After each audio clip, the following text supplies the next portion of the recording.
specially dedicated to all my fellow Trinidadians.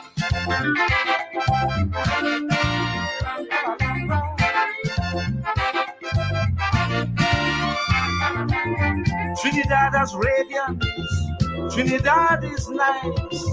When come to the heroes, we got to think twice.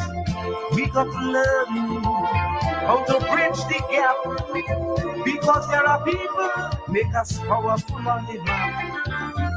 The way we treat the heroes with scorn, and also wish they were never born. In other countries I realize their heroes are the ones whom they idolize.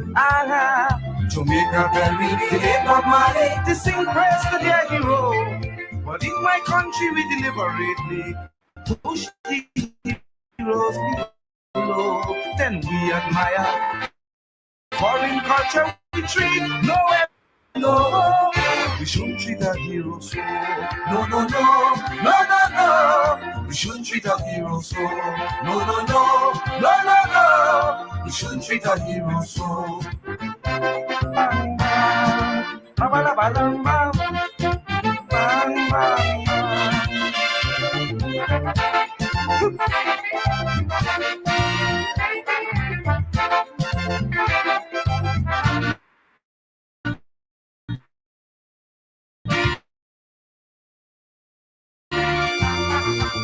they're not patriotic at all. When they see their heroes, some will suck their teeth and depreciate them.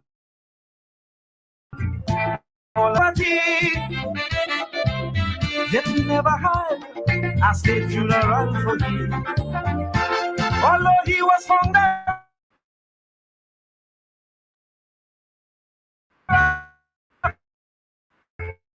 appreciation.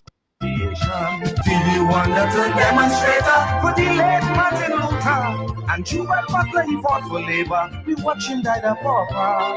Then we admire foreign culture. We treat hero so. No, no, no, no, no, no.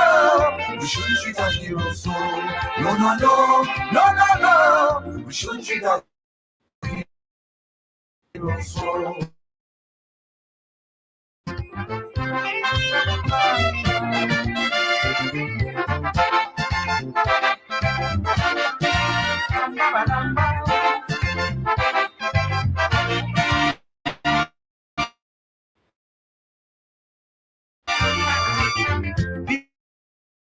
Like regardless to what, we must show sincerity. They have played their part, evidence is shown. Being a dot on the map, they make Trinidad well known. It's done differently in other countries, where the state provides facilities for their families. Their contributions we quickly forget.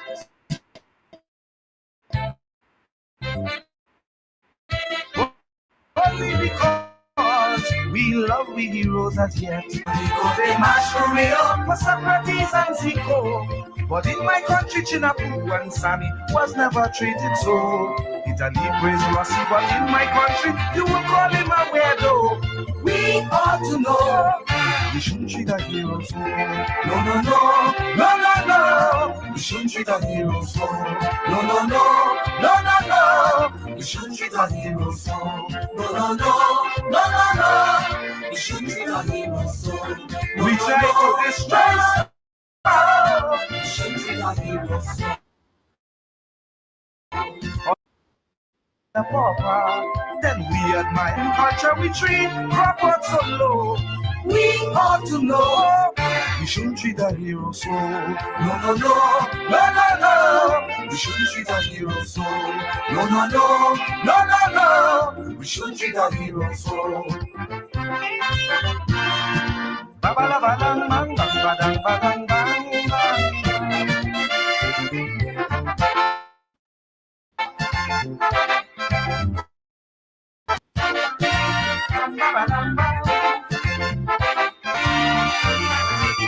People like Crawford Noel and Penny, regardless to what, we must show our sincerity. They have played their part, evidence is shown. Being a dot on the map, they make Trinidad well known. It's done differently in other countries, where the state provides facilities for their families. Their contributions we quickly forget, only because we love we heroes as yet. Tonico de Mashureo for Socrates and Zico. But in my country, Chinapu and Sammy was never treated so. Italy praise Rossi, but in my country, you would call him a weirdo. We ought to know we shouldn't treat a hero so. No, no, no, no, no, no. We shouldn't treat a hero so. No, no, no, no, no, no. We shouldn't treat a hero so. No, no, no, no, no, no. We shouldn't treat a hero so. We try to destroy so. We shouldn't treat a hero so. Although you don't get it so. We shouldn't treat a hero so. Don't listen, shorty, murder. We shouldn't treat a hero so. We don't forget murder so. We shouldn't treat a hero. We shouldn't. No, no, we shouldn't. No, we shouldn't. We shouldn't treat a hero. No, we shouldn't. No, no, we shouldn't. No, we shouldn't. We shouldn't treat a hero. I said we shouldn't. No, no, we shouldn't. No, we shouldn't. We shouldn't treat a hero. I said we shouldn't. We shouldn't. No, no, we shouldn't. No, no, no. We shouldn't treat a hero. I said we shouldn't. No, no, we shouldn't. No, no, no. We shouldn't treat a hero.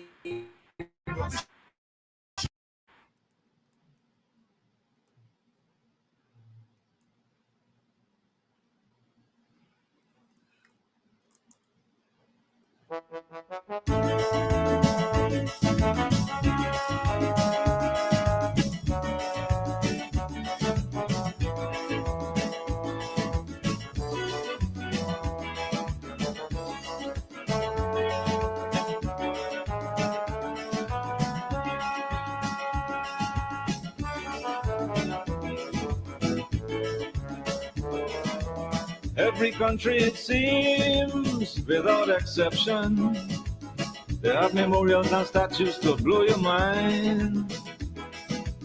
But the Caribbean man, I just don't understand.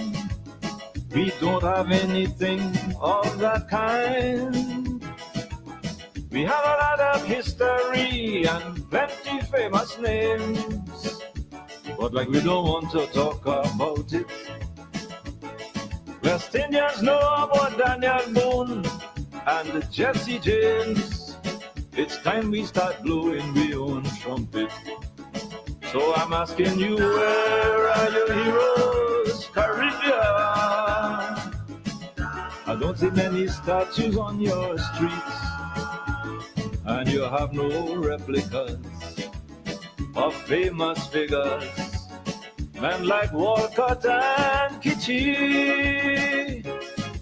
Where are your heroes, Caribbean? Show them to me.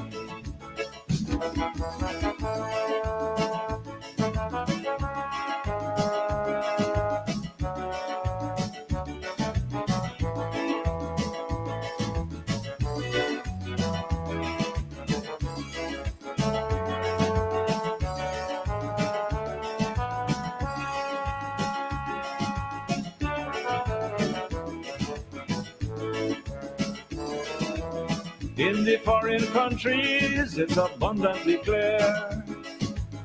You will see mementos from the past. They have postcards and plaques. They have statues everywhere, whether Leningrad, Rome, or Belfast.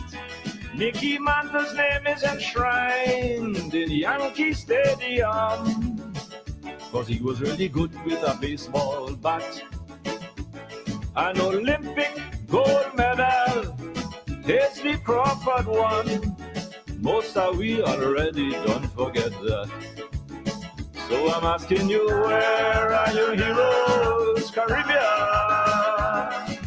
I don't see many statues on your streets, and you have no replicas of famous figures, men like Warren and Vivi. your heroes, Caribbean? Show them to me.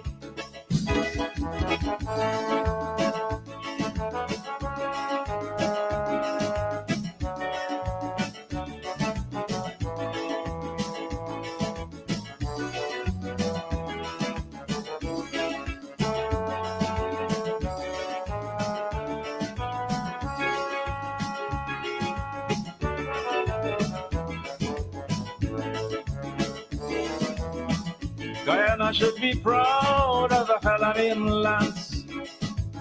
They know his name in Australia and England. And every Barbadian should be given the chance to know Garfield Sobers was number one. And every Trinidadian should know of Constantine, Roger Gibbon and Sonny Ramadin. And the whole Caribbean should remember Valentine, the cricketer who helped West Indies to win. So I'm asking you, where are your heroes, Caribbean? I don't see many statues on your streets, and you have no replicas of famous figures. Men like Walcott and Birdie, where are your heroes, Caribbean? Show them to me.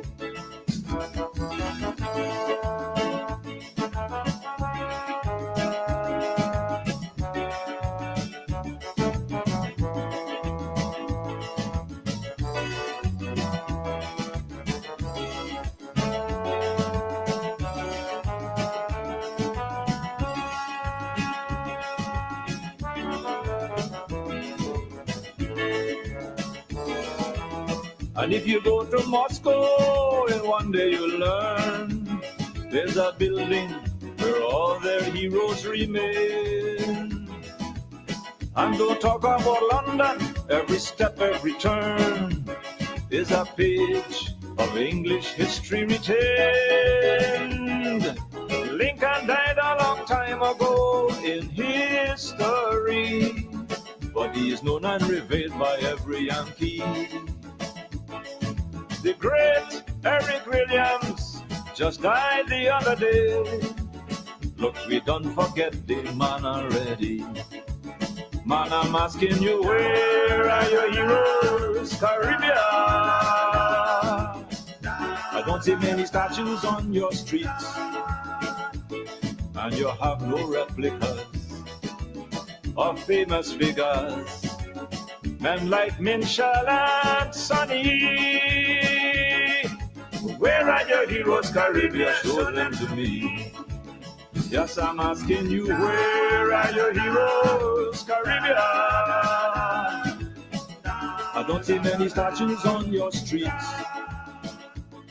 Where are the replicas of famous figures? Where are your heroes, Caribbean? Where are your heroes? The late, great Dave Martins. And before that, Heroes by Lord Explainer, the mighty explainer out of Trinidad. And our singers rebuking our Caribbean for the way we treat our heroes, critiquing, self-critique, critiquing the society. I dedicate tonight's program to the young people of our country. Because the notion of self-criticism, people are telling our young people that is denouncing them. If you criticize or you critique the society, you are denouncing them. And some of our young people are falling for that. And I'm on a mission to turn that around. We have always had that strong tradition of self-criticism in our Caribbean. We're one of the few peoples in the world who laugh at ourselves. We laugh at ourselves. We are constantly praising our people. It must be a critiquing them. Professor Rex Nettleford said, it's chaos in order and order in chaos. And only we West Indians can deal with that. And I think some of our young generation are being socialized to believe that when you critique the society, when you critique tendencies in the society, you are demeaning them. And I'm on a mission to turn that around. We have to understand the complexity of who we are, the complexity of our society. We have to understand who we are and that we are complex people, because human beings are complex and we are human beings. We are human beings. We are as complex as the ages. Good evening to all of you. Good evening to all of you. I'm dedicating tonight's program to the young people. As you know, I did that interview with Guyana Standard, and they're playing the second part of that interview tonight. And the first part, they sought to create all kinds of controversies. And I'm so moved by the scores of young people who have reached out to me. I'm moved. They know who they are. I'm going to share one or two snippets. Sometimes God don't come, but he does send. Old people, God don't come, but he does send. I was hesitant to do that interview. But I did it. I thought I would use the opportunity to say some things. Even though, as some people observe, the young interviewers thought, they were more interested in Lake Bottom. They were trying to play got you and that kind of stuff. I'm an old head, so that didn't bother me. But I think as the interview progressed, I got the opportunity to say some things. An interview should have been 30-odd minutes, 38, 40 minutes. And it went up to 80 minutes. So they had to do 2 programs, so to speak. And like I said, the young people who reached out to me, sometimes you feel that you want to give up this fight. And here's a snippet. Morning, Dr. Hines. I must applaud your dedication towards championing the cause for Afro-Guyanese in Guyana, and furthermore, giving pointed and candid perspective in your recently conducted interview with the Guyana Standard. Please rest assured that your opinions were well received, and I look forward to your taking other platforms to champion the cause. I would further suggest you consider doing an interview on Sherrod's program, providing he is willing. This interview will give context to the last part of the interview that is yet to be aired by Guyana Standard. Since my opinion, it was a deliberate attempt to make you look racial by ending the interview where they ended it. That was from one young man. Let me try to see if I can pick out another one. Let's see here. Okay, here we go. I think I will share this one. Greetings, brother. I agree with everything you said on your interview. You're candid I may not agree with everything that you said in general, but your articulations on that interview was informative and well done, sir. It gave me new information. And then I'd share one more. Let me see. Not this one. Not this one here. Um, um, all right, let me share this one. Yes, this one. Uh, Good morning, sir. My name is, and he stated his name. I'm 24 years old, hailing from the town of Linden. I'm currently in my final year reading for law at the University of Guyana. While preparing for work this morning, I came across a podcast you recently sat on, and I'm quite impressed by your delivery and knowledge.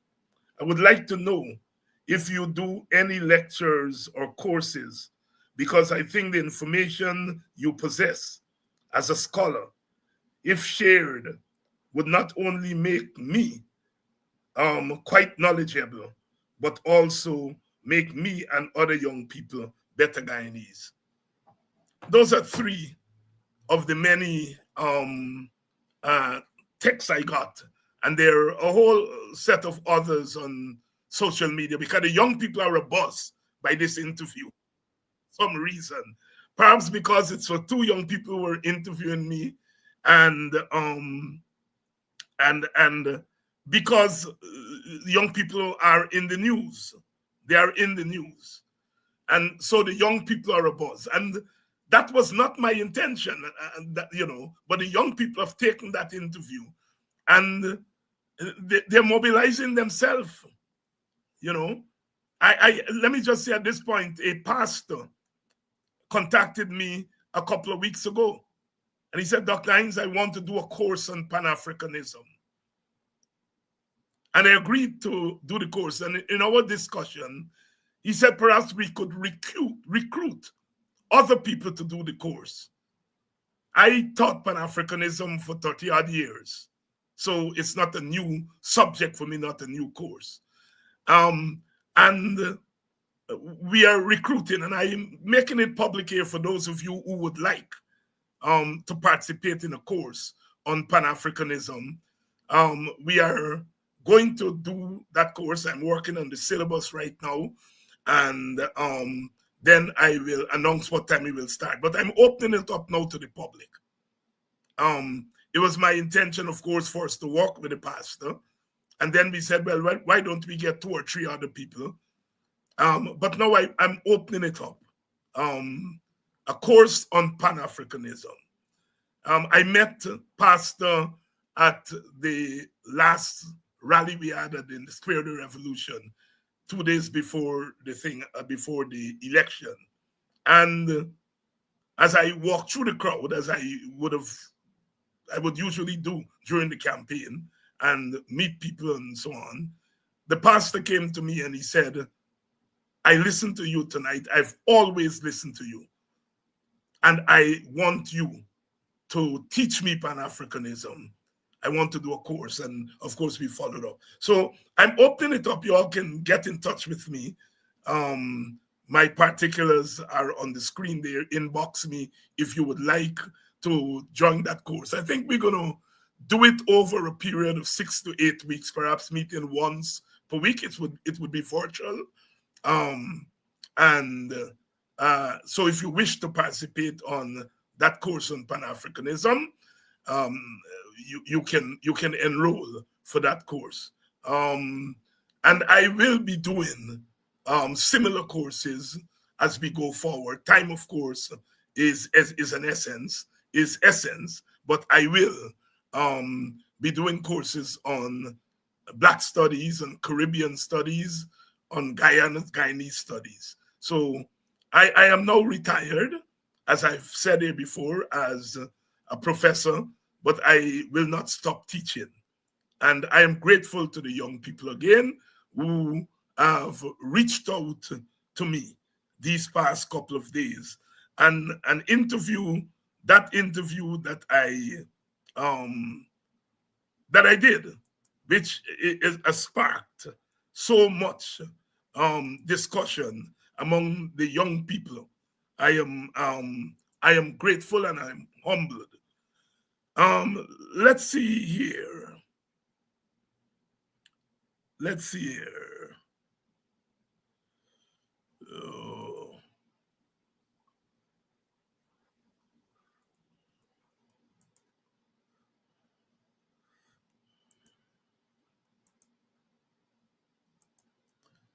all right. Okay.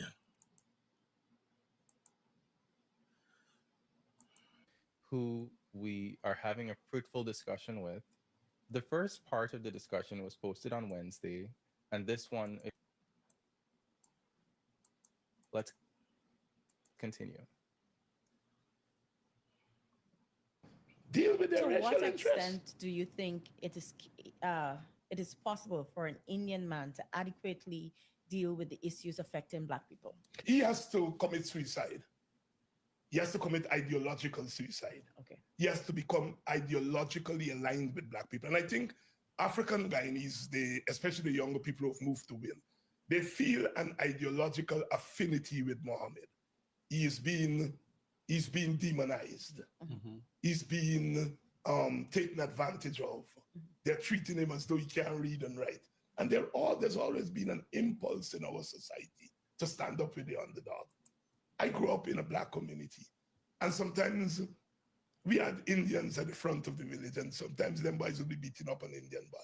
And people will come and say, no, don't beat the boy up. You're beating him up because he's an Indian, and they would represent him. There's always been that impulse of when you're taking advantage of people. People, not only Black people, I think. On that point, Indian, yes. why do you think that the Black people didn't get that impulse for Aubrey Norton? Because he has been beaten up on. Yeah. Why didn't the Black people feel that empathy or sympathy for him? 77,000 of them voted for him. Don't forget that. Yeah, but overwhelming majority. You mean why more? Yeah. Why more? You see, look, our country, especially African Guyanese, we see our leaders in class terms. We've always been more comfortable with the lawyer, doctor, the elite leaders. Like you, the elite. Well, I am a new elite. Okay. Right? I'm the elite who come out from the nigger yard just yesterday. Okay. There are elites who came out last week. That's it. Right? And we have always, you take a place like Jamaica. Jamaica did not get a phenotypically Black prime minister until 1993, P.J. Patterson. Before that was Bustamante, Norman Manley. After that was Siaga, Manley's son, Michael Manley. These were all what we call brown men, mulatto, half white, and they did not elect a phenotypically Black person to lead them until 1993. And you can't be more Black than Jamaica, right? Look, so you're saying Aubrey Norton basically didn't fit the bill of what Black people like? There is a certain tendency in the Black community that doesn't see the Aubrey Nortons and David Hines of this world as being able to command the respect of the elite society. They like us. They like us playing a certain role. But when it comes to the top role, they're not too sure. You're tied to that role. But it's changing. Okay. It's changing because Aubrey still attracted 77,000 votes. So it's a work in progress for us to get to that point where our leaders, our people, can be comfortable with somebody who speaks like me. Somebody who comes from that down there in the nigger yard just yesterday. We have to work our way, all right? And we have to live with that in the society until the society is able to move to a certain point. Brother UC Guyana, you all just know of him. He just celebrated his 100th anniversary. In 1953, he said to the white governor, But this white man. Mhm. I will not stand for this confounded nonsense. And people change it to say this confounded nonsense will stop. That was cost word in those days. You telling that to the white man? The elites call him a country boor. He was from Buxton. They call him a country boor. He has no class. This thing it has a history. In America, they used to call Garvey half-educated. He led the biggest black movement. And this time, Dr. Hanks, where the black community, Yes, is so segregated, where they have the elites, they have the other kinds of elites, yeah, like you, yes. New elites. the new elites. Yeah. They have those who are, as you would put it, less conscious, or who don't see that pride. How do you anticipate the community moving forward after from where we are now? And I say we, not as the community of the political community. Yeah, yeah. I'm speaking of the black community. Yeah. Mhm. Let us not confuse electoral behavior with cultural and political behavior. Okay. Those same young people who vote there Mhm. come 1st of August next year, they're going to be putting on their dashikis and they're going to be going out to the national park. What does that mean, really? No, but it means something. It means that they're still culturally grounded. If you do that once a year? But once a year they get an opportunity to do it. All right? They do things in their community. I live in Buxton. Mhm. They do African things there every day. Okay. They go to African churches. They do kwekwe. These young people do not believe they stop being African. What they did is their political behavior by voting. They voted not with the majority. They've peeled away half of them. You can say it's half of the community. Half of them have said, look, politically, we're going to vote differently. And look at it. African Guyanese gave 77,000 to the PNC / APNO. They gave Mohammed about 90,000. They gave Amanza 4,000. They gave Miss Brooms 1,000. They give the ASC 3,000. They give the PPP a couple thousand. African electoral behavior has always been plural. Has always been plural. They give most to the quote-unquote black party, but they've always historically shared their votes around. It's nothing new. I belong to the WPA and Walter Rodney came back to this country. African people voted PNC, but they were on the street with Rodney. You have to understand the nuance. So you don't think there's some sort of connection between the state of the African community and the fact that even though you see that it was at your own peril, you could not come together for a political purpose? It is something that we have to work on, right? I want to be careful because I don't want to be accused of condemning these young people, because I think these young people took a rational decision, because I believe that human beings are rational beings. And so therefore, they took a rational decision. So when I ask about the lack of partnership between the AFC and the... Okay. I think that was a factor. I think I have never in all of my 50 years of political activism saw neither among Indians nor among black people, this yearning for coalition that I saw among the black community.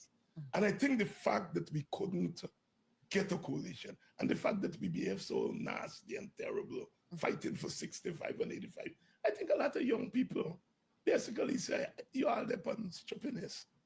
I don't think that's the only factor, but I think that's a factor, right? The fact that they couldn't see us as acting like big people. And so they decide, look, they're hammering this man, they're demonizing this man, maybe this man is the deal, the real deal, all right? And they decide to put their votes there. It's an experiment. Okay. We have always had these experiments, all right? In the 1960s, some of the black elite voted for the United Force. As Some of the not Indian elite articulated. voted for the United Force. Mhm. All right? That dissipated by the turn of the 1970s. The United Force was no more. Right? When the WPA come on the scene, Indians felt that the PPP weren't fighting Burnham. And they saw Rodney and Rupnarayan and them as wanting to overthrow this regime. And so Indian people say, they're doing what we want. And then African people say, but we don't like the PNC's overreaching. They're doing things that we are not proud of. And so they came to the WPA. That lasted for a few years. By 1992, Indians went back home, Africans went back home. AFC came.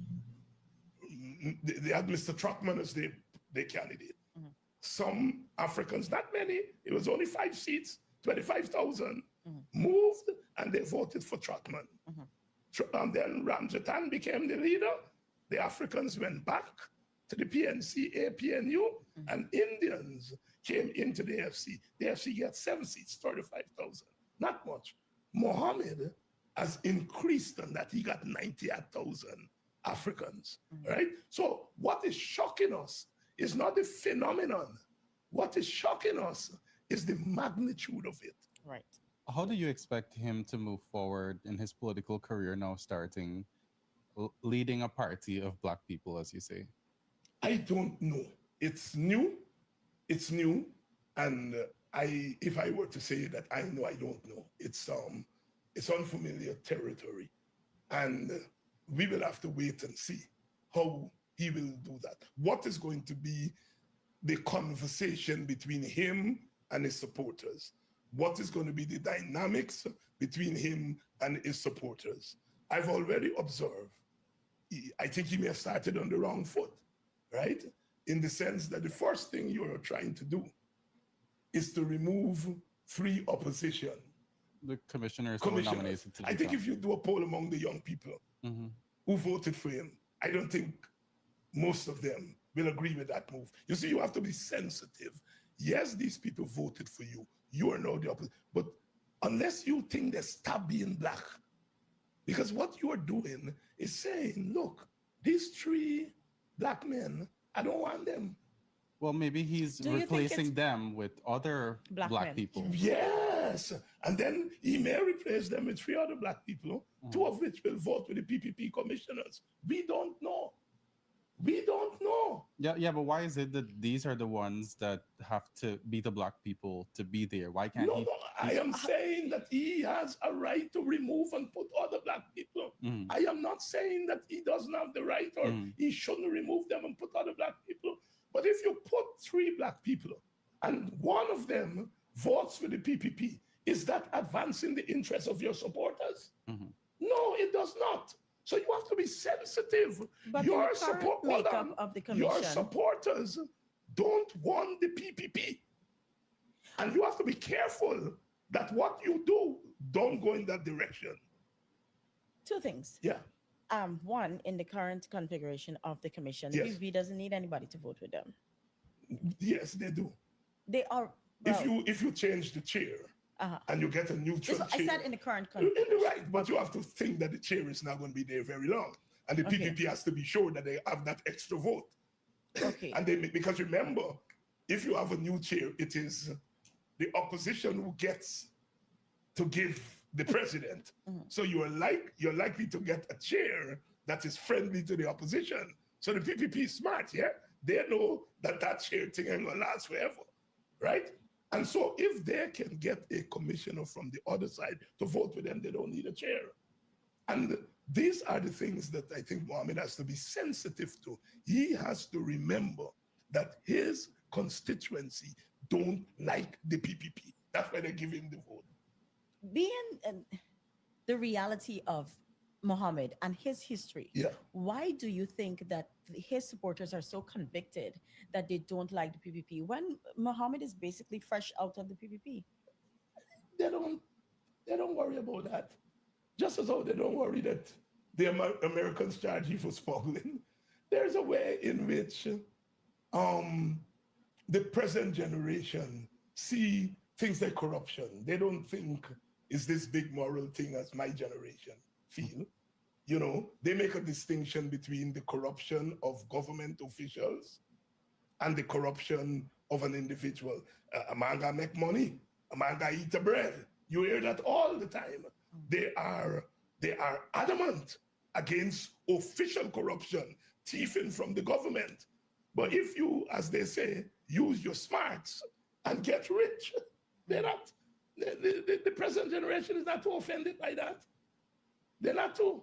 And those one has who are to not live with too that. offended by that, you think they would be up in arms if he removed the 3 commissioners? No, he has to be careful Okay. that in the process of doing that, he does not deliver the commission to the PPP Gotcha. Okay.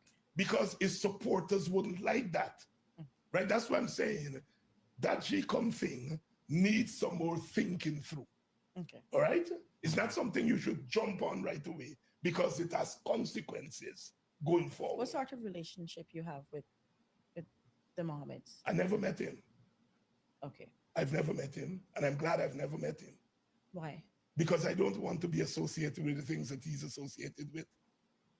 I'm clear about that. But so does that not now mean that you have to, as a parliamentarian, go and work with Mr. Mohammed? Of course, as a parliamentarian, if there are issues that we have to work on together, the institution demands that we have to work together.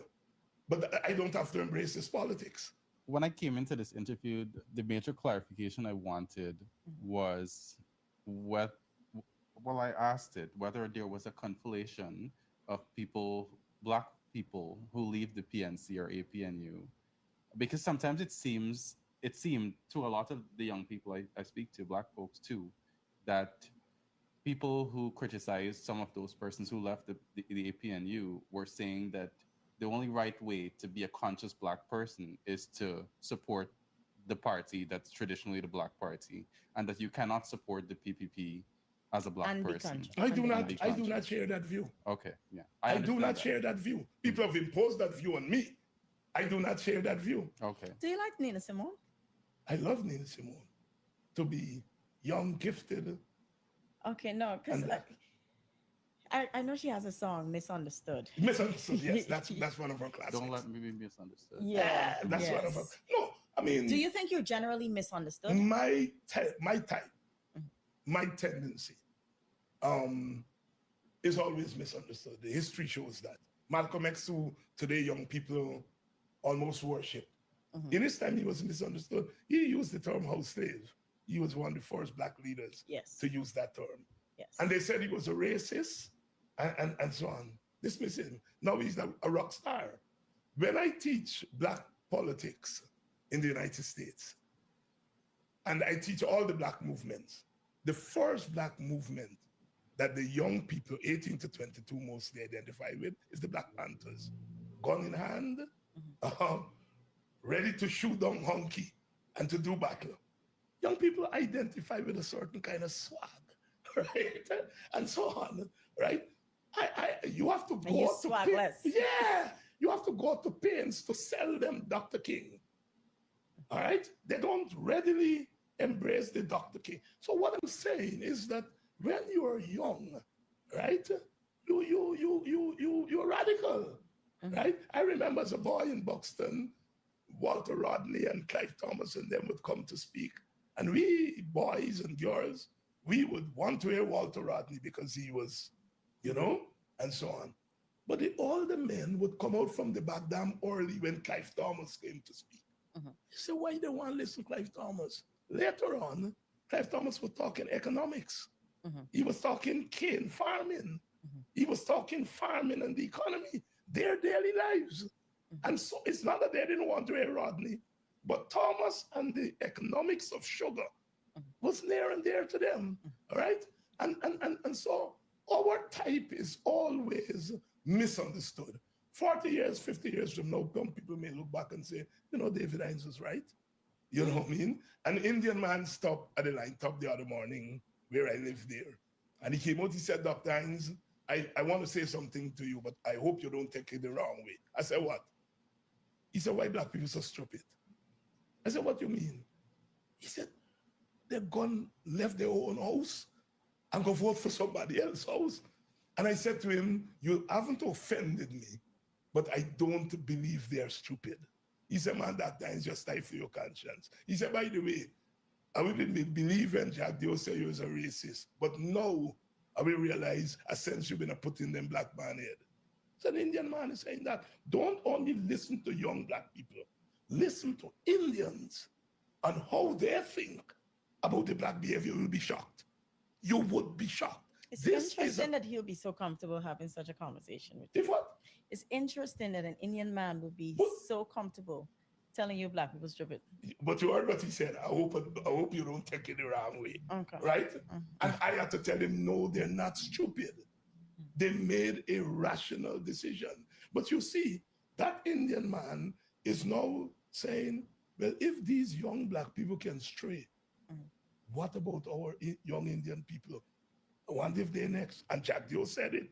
He said, when he realized that the wind was capturing the young people on TikTok, he said they went into the Indian community, they pulled them and carried them to PPP meetings. Okay. Jack Before Dio we said go, that. I want to know your view on Ganesh Mahibal. Good young man, very eloquent, understands Parliament because he has been there a long time. And I think as an Indian in a predominantly African party, he has become comfortable in his role. It's not easy to be an Indian in an African party, and it's not easy to be an African in an Indian party. It's tough. But I think Ganesh has matured in the PNC and has come to understand his role. Do you think he betrayed his race? You got to ask the race that. Not me, I can't say that. I love having Indians over on my side, right? And so it's Indians who have to, but Indians have called him Nimakaran. So you wouldn't encourage Indians per se to stay in their camp. You would want them in your camp. Of course. But you don't think that black people should go in the Indian Yes, camp. I said that. Okay, all right. You're very aggressive, you know. You're very aggressive. No. Guyana would be a better place if Indians can join the PNC on policies and principle, Right. and Africans can join the PPP on policies and principle. I learned something from you, and I'm never too old to learn. I learned something from you in the program. You said, well, if Africans didn't vote race, they vote for Mohammed, then it's policy. And Mohammed didn't put any policy. So it could be that they vote for policy. And you ask the question that any good scholar would ask, then what did they vote for? And that we don't know yet. We have to go and talk with them over and over, as we academics would say, try to get behind. All right? And you pose an hypothesis there. They didn't vote race. They didn't vote policy. Then what they vote? And that is the unanswered question. I said last question, but one more. Do you see, I asked you about the journey for the black community over the past 2 decades. Going forward for the black community, irrespective of which side they're on, do you think we can move forward without addressing certain baseline division? No, we can't move forward. We have to address that. But to address the division is the consequence of the problem. And I think where you're getting at is the underlying problems in the black community, right? And there are underlying problems in the black community that we have to address, and it has to be addressed at 2 levels. We have to address it as black people, but the government has a responsibility.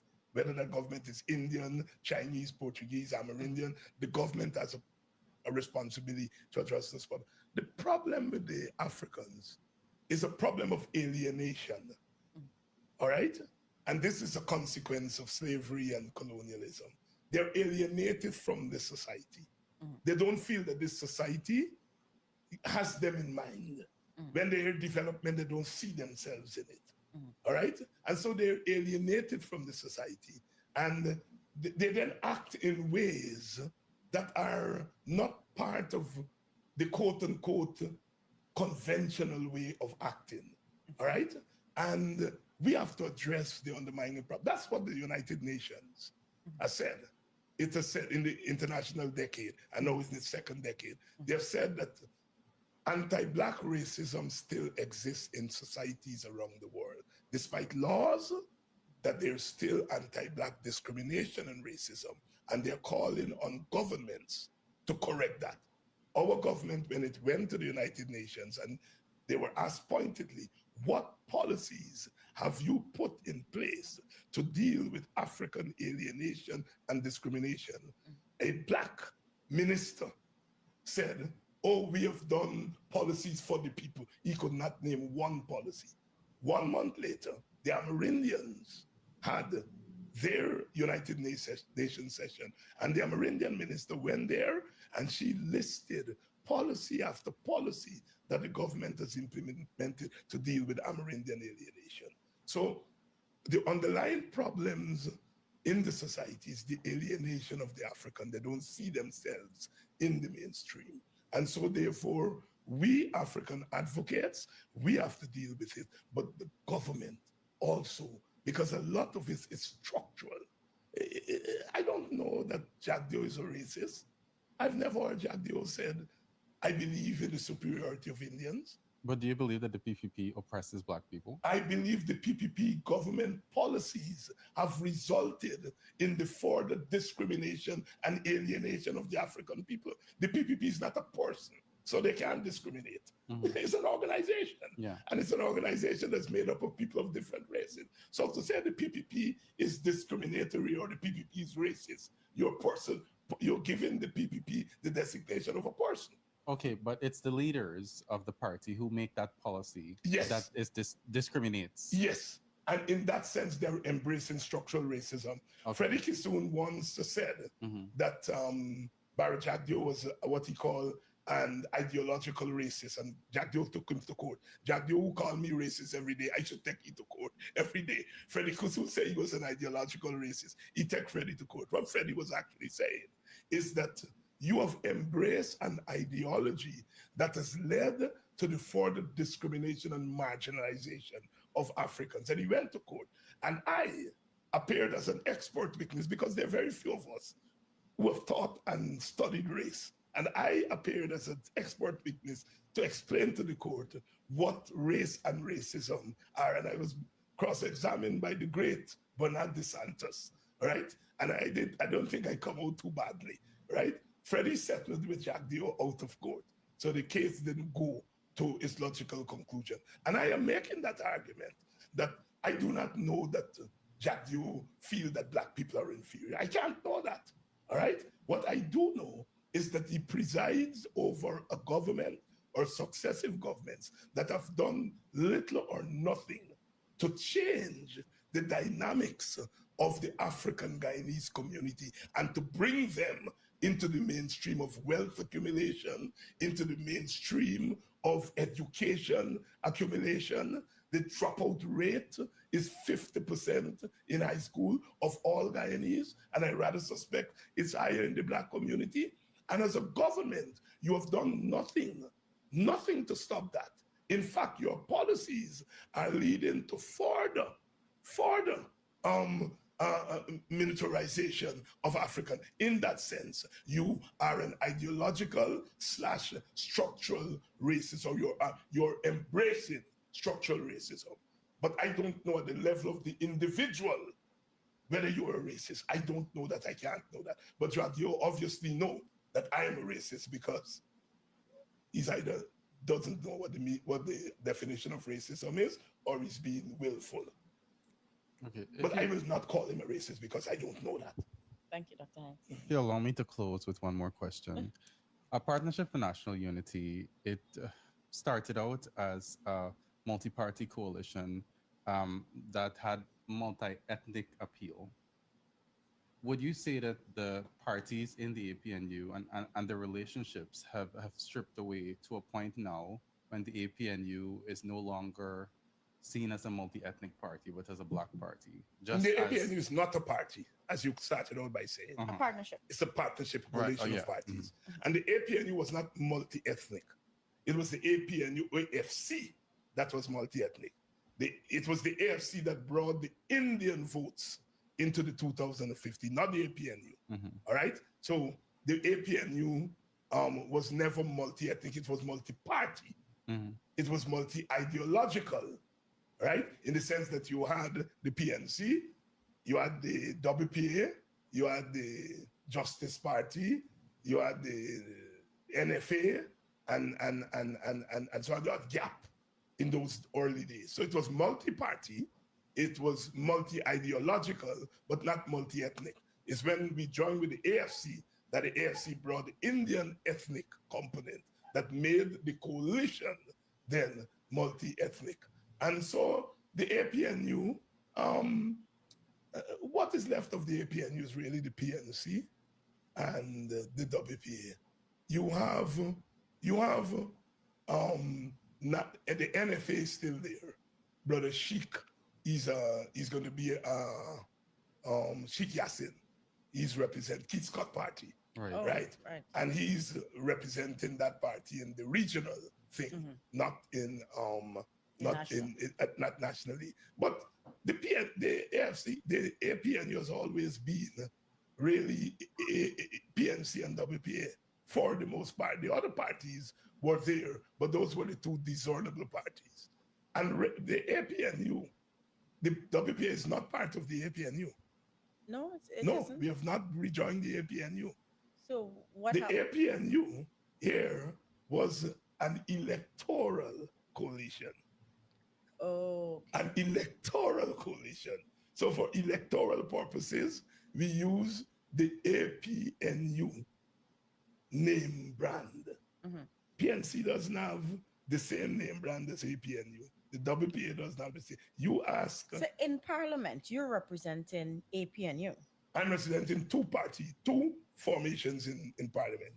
I'm representing the WPA and the APNU. Okay. Right. There are really 5 parties in the National Assembly: PNC, PPP, WPA, WPA, Win, Win, and Forward Guyana. and Forward Guyana. Okay. So I am working on 2 things. Again, people say Norton appoint me. Norton didn't appoint me. We had a pre-election pact with the PNC. If we win so many seats, WPA gets so many seats. Okay. If we win the election, WPA gets so many cabinet things. What's WPA membership like right now? What do you mean by in terms of numbers? Yeah. I would say we have more numbers now than we had a year ago, 2 years ago. So average. I wouldn't, the WPA has not authorized me to say how many members it has.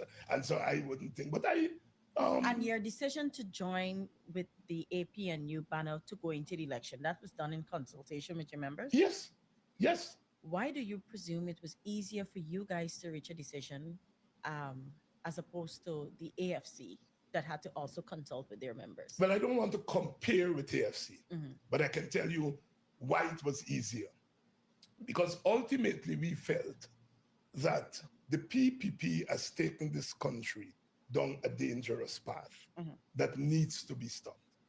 And that we believe ultimately in a national government. That is a government that includes all the political parties, PPP, PNC, WPA, all the other parties. When we believe in a government of national unity. But we feel that in order to get to a government of national unity, the PPP has to be removed from office because they are the only party in this country. Well, I don't know about Win, but of all the older parties, PPP is the only one that is not in favor of a government of national unity. And so we believe that a path to national unity meant that you had to remove the PPP, get a government, and then engage the PPP when they're out of government to join the government of national unity. And so it is that view that the PPP is bad for the good future of this country, that we felt we needed the broadest possible coalition in order to do the first task, which is to remove the PPP. So removal of the PPP as a means to the larger end or the better end was what inspired us to join. And so we didn't have a problem. We were not inspired in the coalition by how much we could get out of it. We were inspired by what we see as the larger good of this country. And the larger good of this country is that each party representing its supporters, whether the supporters are of one race group or two race group, that all of us need to be at that table to decide how this country is going to work, how this country is going to develop. Sir Arthur Lewis St. Lucian, Nobel Prize winner, defined democracy as all those who are affected by a decision must be at the table to make the decision. $1.3 trillion is spent, and one party decides that, representing 55% of the electorate. What about the 45% of the electorate? Don't they have a right to be at the table? What about those who didn't vote? Because although the PNC, the PPP got 55%, it's 55% of the 50% that vote, which is really, the PPP is really representing 20% of the electorate and deciding $1.3 trillion. That cannot be democratic. So democracy must mean that all parties, regardless of what votes you have, should be at the table making the decision. That's the WPA's philosophy. That is why we are engaged in politics, and that is what we will continue to fight for. We started that fight in 1974. 50 years later, we still believe that that is the future for Guyana. Thank you, sir. Well, I'm sure we all will agree that that was a heavy discussion.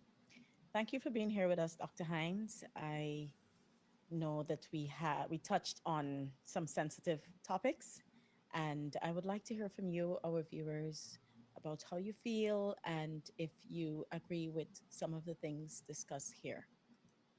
As always, peace. Well, there you have it. Sorry, the interview was somewhat low, but it wasn't from my end. It was the feed that I was taking.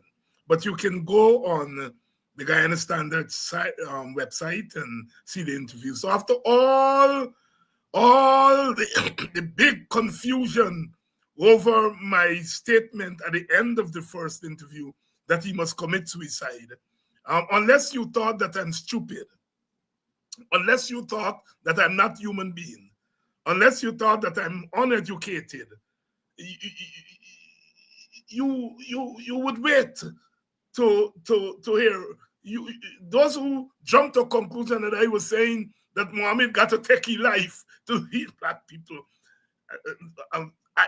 I want to say it's ignorance, and perhaps it is. It's willful ignorance, but those are the things that make me fear for my country. And that says to you that we have to redouble our efforts to save this country, not just from the PPP and authoritarianism, but to save this country from the willful ignorance that the PPP is pushing as part of policy. And some of our young people are falling victims to it. Again, I dedicate this program tonight to young people because contrary to what some people are peddling, young people are listening to us. The Freddie Kissoon say, oh, young people don't listen to David Hinds, he playing Calypso, and they don't listen to Calypso. He then lock up in the house because he don't go no way. What he know what young black people just listen to. But it is that kind of patronizing of Africans in this country that is so galling to me, that everybody think that they know what black people think. Everybody trying to tell black people, put yourself down as sacrificial lambs. It ain't happening so long as I have a voice. I'm going to fight back. Our young people are not lost. They're not lost. They made an electoral decision. I don't agree with it. I think ultimately those young people will realize it was, in a larger terms, a mistake. Electorally, it may not be a mistake, but in the larger mix of Guyana, it could have consequences, right? And so we have to work on it. I hope you all were able, well, you all are here with me every night, so you all know my views. That interview was nothing new from what I've been saying over and over again. But since they decide that I am the most controversial public person in Guyana, they go with it and they make me more known and put my views. If one thing that came out of this interview is that they've planted me in the minds of young people, I thank them for that. It may not have been their intention, but by focusing on young people and thinking that young people are alienated from people like me, what they have done is to give me relevance in the minds of young people, that young people now would explore my politics, our politics more. And I thank them for that. I notice, you see, look, this lick bottom story, they know themselves, you know. They know themselves. And as I said last night, that they know who they are. And they're trying to conflate themselves with the larger society. And they are not. The larger African community, sorry, not society, the larger community. The larger African community don't want them. Don't want these chaps who have you there with your family all the time. And then you get all the sweet. And then all of a sudden you gone over to a next family and say, you were never happy for 50 years with your family. But you go over to the next family one day and you're happy over there. Who is supposed to believe that? Who is supposed to believe that? What you're in fact doing is saying that your own family is not a family. Your own family has no love. And you're going where love is. What can be more racist than that? You are bought in to the stereotype, the racial stereotype, that black people crude. They ain't got no love. And that you know gone over there and you discover love. And that is why I reiterate. I don't care who join wherever they want to join. But when you go over there and saying that my community, my people ain't got no love, that you discover love in the other place. Now, I have no doubt that there may be love in the other place. So I am not taking task with your love that you're enjoying over there. But to then say that your people have no love, you're taking away their humanity, because it is human to love. And that is what racism is. I'm going to hammer, and teach this country what is racism.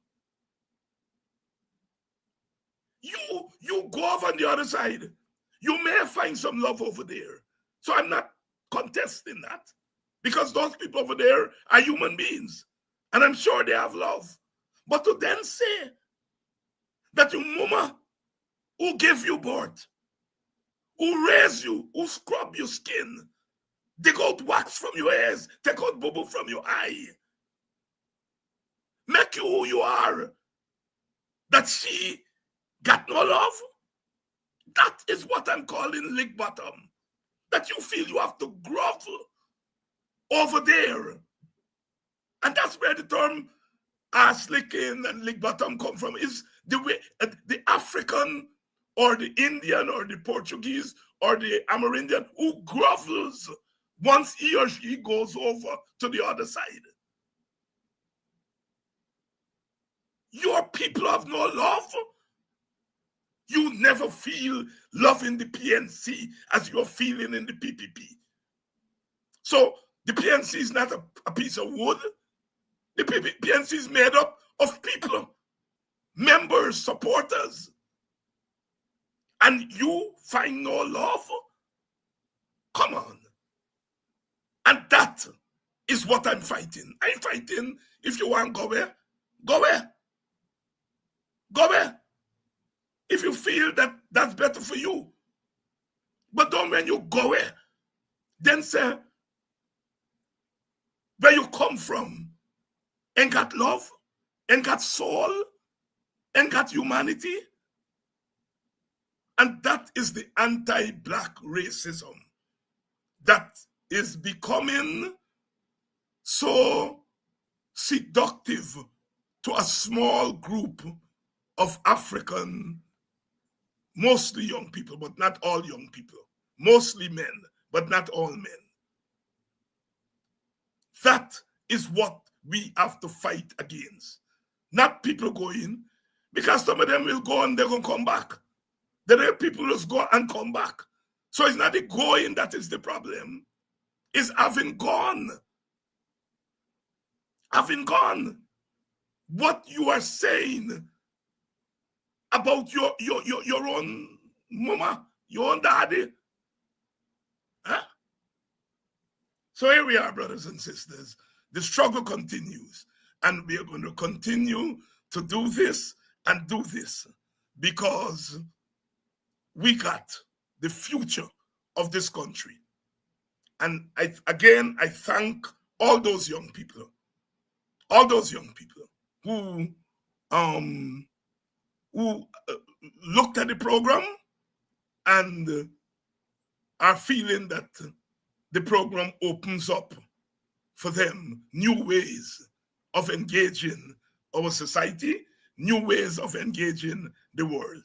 This may well be a pivotal moment for our community. As I said, I'm going to start a course on Pan-Africanism in another couple of weeks. And if you want to enroll for the course, it's going to be virtual. Please get in touch with me. Inbox me, email me, WhatsApp me, and we'll make sure that you get into the course. While I will conduct the course, I will have guest lectures from other African Guyanese, African Caribbean scholars. So it would be not just myself, although, like I said, I will spearhead the course, but and this is the beginning of an education initiative on the part of Politics 101 with support from the WPA, support from African Guyanese organizations, that we will start the education process. We will start. I have gotten permission from the WPA to engage in this kind of work. I'm not doing it as WPA, but that's my party, right? And my party has given me the time to engage in this kind of work.